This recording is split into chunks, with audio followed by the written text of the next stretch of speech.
অন্যায়ভাবে হত্যা করে, তাহলে আল্লাহ তাআলা পুরা জাতিকে, পুরা কোটি কোটি মানুষকে জাহান্নামে নিক্ষেপ করতে আল্লাহ তাআলা এক সেকেন্ডের জন্য আল্লাহ তাআলা দেরি করবেন। একটা মানুষকে মারার ক্ষেত্রে কতজন মানুষ শরীক থাকলো? পৃথিবীর সব মানুষ। বলেন কোন মানুষ? পৃথিবীর সব মানুষ। উদাহরণস্বরূপ 750 কোটি মানুষ আছে। এই 750 বা 700 কোটি ধরেন, 700 কোটি পুরো পৃথিবীতে মানুষ আছে। 700 কোটি মানুষ মিলে যদি একজন মুসলমানকে অন্যায়ভাবে হত্যা করে, কিংবা একজন মানুষ হত্যা করলো, কিছু মানুষ হত্যা করলো, বাকি মানুষগুলো নীরব সমর্থন জানাইলো, কিংবা প্রকাশ্য বাহ্যিক কিংবা অভ্যন্তরীণ সহমত জানাইলো, নীরব ছিল, কোনো প্রতিবাদ করে নাই, তো আল্লাহর নবী বলেন এই সবাই মিলে হত্যার গুনাহগার হবে। নাউযুবিল্লাহ বলে। নাউযুবিল্লাহ। আল্লাহ তাআলা সবাইকে জাহান্নামে দিবেন একজন মুসলমানকে অন্যায়ভাবে হত্যা করার কারণে। আবার চিন্তা করেন, বিগত সপ্তাহখানেক থেকে নিয়ে পৃথিবীর বিভিন্ন জায়গায়, কোন জায়গায় বলবো না আপনি বুঝে নেন, পৃথিবীর বিভিন্ন জায়গায় নিরপরাধ মুসলমানের বুকের মধ্যে গুলি চালিয়েছে, কথা বলেন ঠিক কিনা?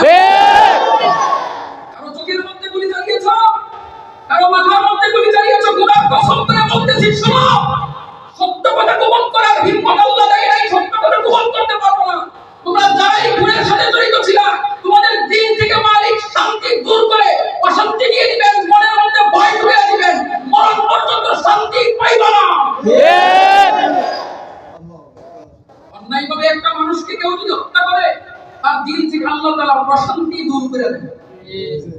আপনি মনে করছেন হত্যা করলেন বেঁচে গেলেন, পশ্চিমকালও বাঁচবেন না।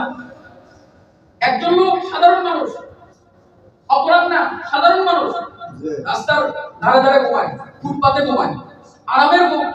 আপনি একজন খুনি কিংবা খুনিদের সহায়তাকারী, খোদার কসম করে বলি, 5 স্টার হোটেল এসির নিচে সবচেয়ে আরামের বিছানার মধ্যে শুইলেও আপনার দিলে সেই প্রশান্তি আসবে না।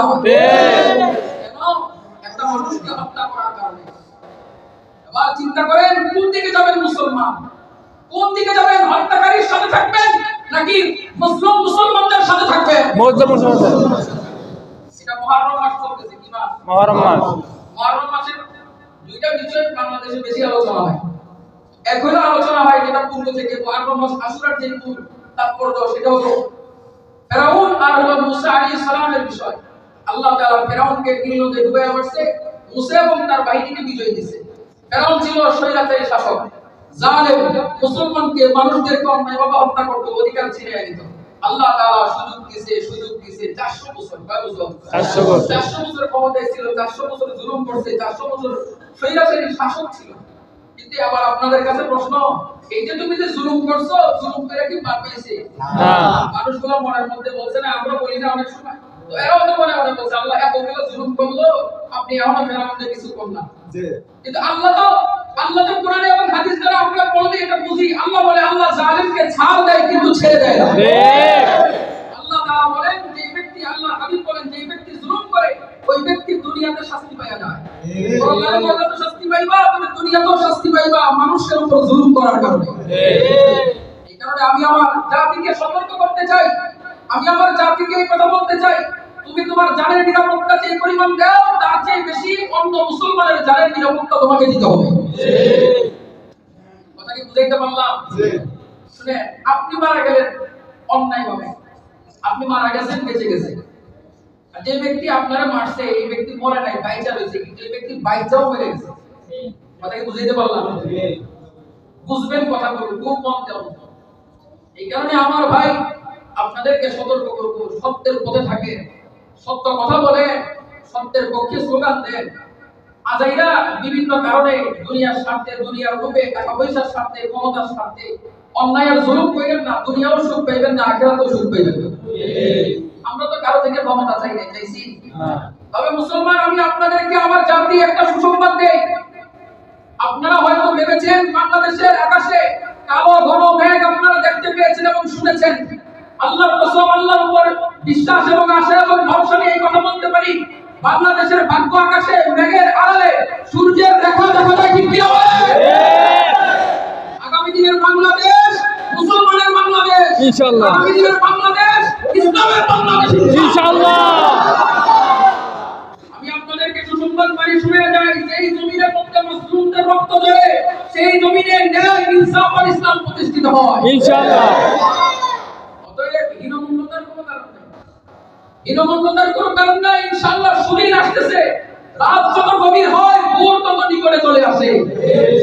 আল্লাহ আপনি আমাদেরকে কবুল করেন, আমিন। আপনি আমাদেরকে কবুল করেন, আমিন। আমাদের পক্ষে থাকার তৌফিক দেন, আমিন। আপনার চাদর দ্বারা বেষ্টন করেন, আমিন। আল্লাহ আমাদের দেশে মারামারি নিজেদের ভিতরে দলাদলি হানাহানি বন্ধ করে দেন, আমিন। আমাদের দেশে আল্লাহ আপনি শান্তি দিয়ে দেন, আমিন। আমি কি কারো বিপক্ষে বলছি? না। এখন কারো যদি গায়ে লাগে এই অবস্থাটা কি? এক ব্যক্তি চলে ইচ্ছামতো চলে গেলে আরেক ব্যক্তি কইতাছে বড় এত ফাজিল চলে গেলে কি? কারো গায়ে লাগে না, এই ব্যক্তি গায়ে লাগছে, বুঝবেন কি? এখন আমি বলছি সত্য কথা, সত্য কথা বলছি, মিথ্যার বিপক্ষে বলছি, কারো গায়ে লাগছে, বুঝবেন কি? ওইটাই সুর। বলেন ওটা কি? বুঝে আসছে কথা? এবার খালি দেখেন কার জ্বালা পোড়া, এগুলো চিহ্নিত করেন। প্রিয় ভাই, দলমত নির্বিশেষে দেশের জন্য কাজ করে, দলমত নির্বিশেষে মুসলমানের জন্য কাজ করে, মানুষের জন্য কাজ করে।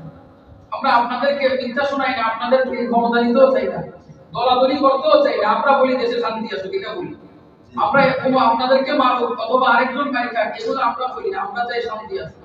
এই কারণে কসম করে বলতে পারি, আপনারা বিভিন্ন কেউ আন্দোলন করছে, কেউ আন্দোলন এসে কেউ ঠেকাইছে, যা কিছু হয়েছে, কিন্তু আমরা মুনাজাতে কাঁদছি, আমরা জায়নামাজে কাঁদছি, আমরা হাত দেয়া মালিকের কাছে বলছি, ইয়া আরহামার রাহিমিন, ইয়া আরহামার রাহিমিন, ইয়া আরহামার রাহিমিন, আমার জাতিকে শান্তি দাও, আমার বাংলাদেশে শান্তি দাও।